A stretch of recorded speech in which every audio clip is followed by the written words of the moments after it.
Assalamu alaikum. Welcome to AK Bio. Today we are going to discuss the MCQs of chapter number 2. So, first MCQs in 1920s, Russian biochemist Alexander Oparin and British biologist Haldane independently proposed that life originated on Earth. So, असल में Oparin और Haldane ने तजर्बा किया था जिन्होंने biochemical origin of life के बारे में बताया था।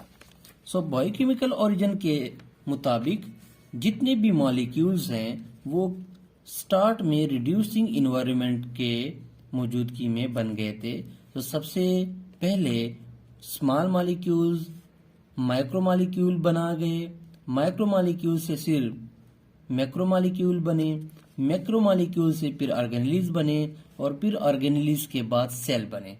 इसी तरह लाइफ ओरिजिनेट हो गई। इस थ्योरी के मुताबिक सेल एबायोटिक मॉलिक्यूल्स से बना है। इसमें अब हम ऑप्शन देखते हैं। सबसे पहला ऑप्शन है सेलुलर एवोल्यूशन। इसमें सेल की ओरिजिन और एवोल्यूशनरी डेवलपमेंट को स्टडी किया जाता है। अब हमें पता है कि cell about 3.8 billion years ago arise हुए थे, जो कि तकरीबन 750 million years ago before earth बने थे। अब अर्थ कब बनी थी? अर्थ जो है वो 4.6 बिलियन ईयर्स एगो बन गई थी। Point B organelle evolution. Organelle endosymbiosis theory के थ्रू एराइज हुए हैं। इस थ्योरी के मुताबिक लेट्स सपोज प्लास्टिड एक ऑर्गेनेलिज है। प्लास्टिड सियानोबैक्टीरिया के एंडोसिम्बियोसिस से बने। इसी तरह माइटोकॉन्ड्रिया एरोबिक बैक्टीरिया के एंडोसिम्बियोसिस से बने। Abiogenic molecular evolution. Organic molecule non organic molecule से बनते हैं। जिस तरह के फर्स्ट में प्रिमिटिव इन्वायरमेंट रिड्यूसिंग था, तो वहां पे मॉलिक्यूल एक दूसरे के साथ इकट्ठे हुए और ऑर्गेनिक मॉलिक्यूल बनाए, फिर उन्होंने मैक्रो मॉलिक्यूल बनाए। इस वजह से ऑप्शन सी जो है वो करेक्ट है। Last point molecular evolution. Molecular evolution में डीएनए सीक्वेंसिंग में जो चेंज आते हैं उनको स्टडी की जाती है। Question number 2, there are 4 major groups of biologically important organic molecules, which of these are included with those groups. 4 हमने मेजर पढ़े थे। इसमें सबसे पहला कार्बोहाइड्रेट, प्रोटीन, लिपिड्स और एक बाकी न्यूक्लिक एसिड। ये 4 जो है मेन है, इसीलिए ऑप्शन डी करेक्ट होगा। Question number 3, which of the following would be classified as monosaccharide. नीचे हम देखते हैं कि मोनोसेकेराइड कौन से होंगे। सबसे पहला पॉइंट है सेलुलोज। सेलुलोज जो है वो एक पॉलीसेकेराइड है। बीटा लिंक डी ग्लूकोज जब आपस में इकट्ठे होते हैं तो एक पॉलीसेकेराइड बनता है, उसको सेलुलोज कहते हैं। दूसरा ग्लूकोज। ग्लूकोज जो है 6 कार्बन का एक मोनोसेकेराइड है। ऑप्शन बी जो है ये करेक्ट होगा। नेक्स्ट देखते हैं माल्टोज। माल्टोज जो है ये एक डाइसेकेराइड है और माल्टोज की यूनिट 1,4 लिंकेज से एक दूसरे के साथ अटैच्ड होते हैं। Last option glycogen. ग्लाइकोजन भी एक पॉलीसेकेराइड है। एनिमल के अंदर ग्लाइकोजन एक स्टोर फूड है। जब ग्लूकोज एक्स्ट्रा होता है तो एक्स्ट्रा ग्लूकोज को ग्लाइकोजन में कन्वर्ट करते हैं। ग्लाइकोजन स्ट्रेट चेन में भी होता है और ब्रांच में भी। स्ट्रेट चेन में इनके दरमियान अल्फा 1,4 ग्लाइकोसिडिक लिंकेज मौजूद होता है, जबकि जो ब्रांच बनता है वो अल्फा 1,6 कार्बन के दरमियान बनता है। Question number 4, which of the following is an important storage compound for sugar in animal. अभी हमने बात की कि ग्लाइकोजन एनिमल के अंदर स्टोर फूड है। सेल्यूलोज प्लांट के सेल वॉल में पाया जाता है। स्टार्च जो है वो प्लांट की स्टोर फूड है। ग्लाइकोजन जो है एनिमल की स्टोर फूड है। और सुक्रोज जो है जब फोटोसिंथेसिस के जरिए ग्लूकोज बनता है तो ग्लूकोज को एक जगह से दूसरे जगह ट्रांसपोर्ट करने से पहले उनको सुक्रोज में कन्वर्ट किया जाता है।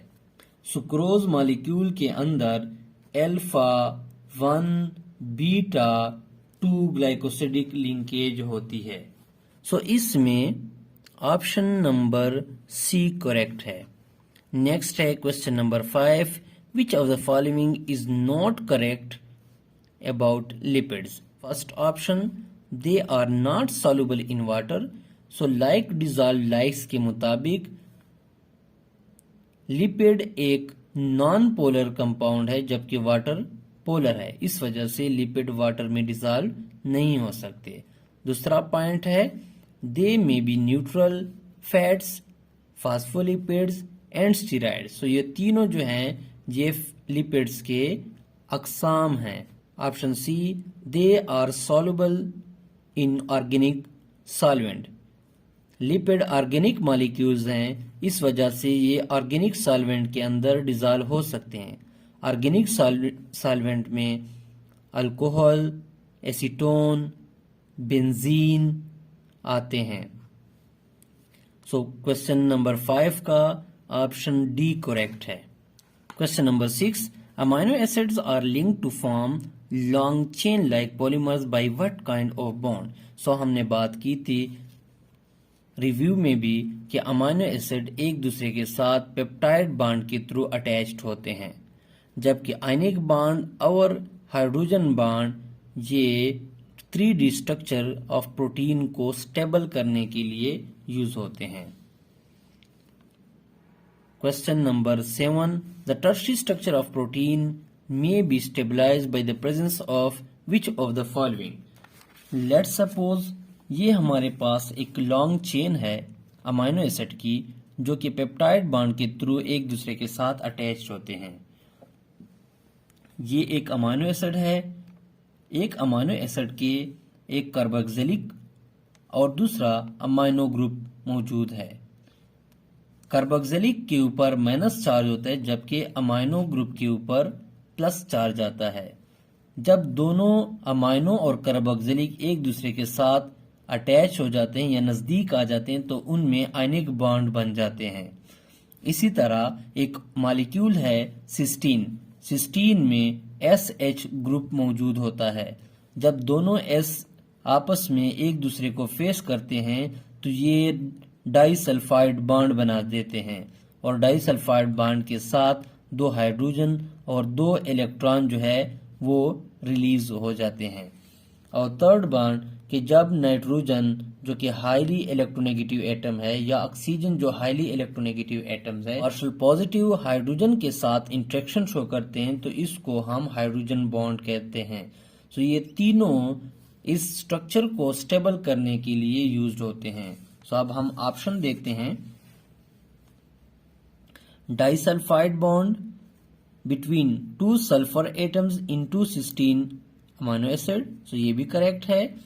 बी आयनिक बॉन्ड, ये भी करेक्ट है। सी हाइड्रोजन बॉन्ड, सो ये भी करेक्ट है। सो इसका मतलब ऑप्शन डी जो है वो करेक्ट आंसर है। Question number 8, Haldane and Oparin propose that the Earth's primitive atmosphere consists of simple compounds such as water, carbon dioxide, molecular hydrogen, methane, and ammonia. One gas, however, was likely not present. So, जब primitive environment था तो उसमें सिर्फ oxygen ऐसा atom था जो कि free हालत में मौजूद नहीं था। सो इसमें ऑप्शन बी जो है ये करेक्ट होगा। Question number 9, the Oparin Haldane hypothesis stimulated experimental work to test the hypothesis that organic compounds characteristics of life could be formed from simple organic compound. Who were the experimenters at University of Chicago who first successfully stimulated the condition though to have prevailed on primitive earth। ऑपरिन और Haldane ने जो hypothesis propose किया उसके मुताबिक primitive environment reducing nature का था। सो उसी तरह का एक तजर्बा मिलर एंड यूरे ने भी किया। इस वजह से इसमें ऑप्शन बी जो है वो करेक्ट होगा। Question number 10, there are several other requirements for the synthesis of life from prebiotic organic compound. So prebiotic organic compound के लिए जो कुछ रिक्वायरमेंट्स थी उसमें सबसे पहला है the formation of organic polymers in concentrated form. So जाहिर बात है सबसे पहले ऑर्गेनिक पॉलीमर्स बनेंगे, वो भी ज्यादा तादाद में, उसके बाद लाइफ ओरिजिनेट हो सकती है। Option B condition for concentration of organic molecule. दूसरा कि ऑर्गेनिक मॉलिक्यूल्स को भी कंसंट्रेट होना चाहिए था, सो ये भी करेक्ट है। Last thermal condensation reactions without the aid of enzyme. So उस टाइम में इंजाइम मौजूद नहीं थे, इस वजह से उनमें थर्मल कंडेंसेशन रिएक्शन होती थी, इस वजह से ये ऑप्शन डी जो है ये करेक्ट होगा। Question number 11, which of the following is not the property of water. So water के कौन से खसूसियात नहीं, ये हमने रिव्यू में डिस्कस किया था। सो इसका हाई स्पेसिफिक हीट है, हाई हीट ऑफ वेपराइजेशन ये भी करेक्ट है, यूनिक डेंसिटी बिहेवियर तो ये भी करेक्ट है, ग्रेटर डेंसिटी एट जीरो। सो ये ऑप्शन जो है ये गलत है क्योंकि उनकी जो डेंसिटी है वो 4 डिग्री सेंटीग्रेड के ऊपर ग्रेटर होती है। सो ऑप्शन डी जो है ये not the property of water है। Question number 12, fossil record reveals that life existed by 3.8 billion years ago, suggested that early life forms likely arose near। सो ये इन्होंने टाइम दिया कि अर्ली लाइफ जो है वो तकरीबन 4 बिलियन ईयर एगो बन गई थी। सो इन्होंने ऑप्शन थोड़ा गलती हुई है इनसे। सो इनका यही 4 बिलियन ईयर एगो आंसर आता है। Thanks a lot. The remaining MCQs will be discussed in next video.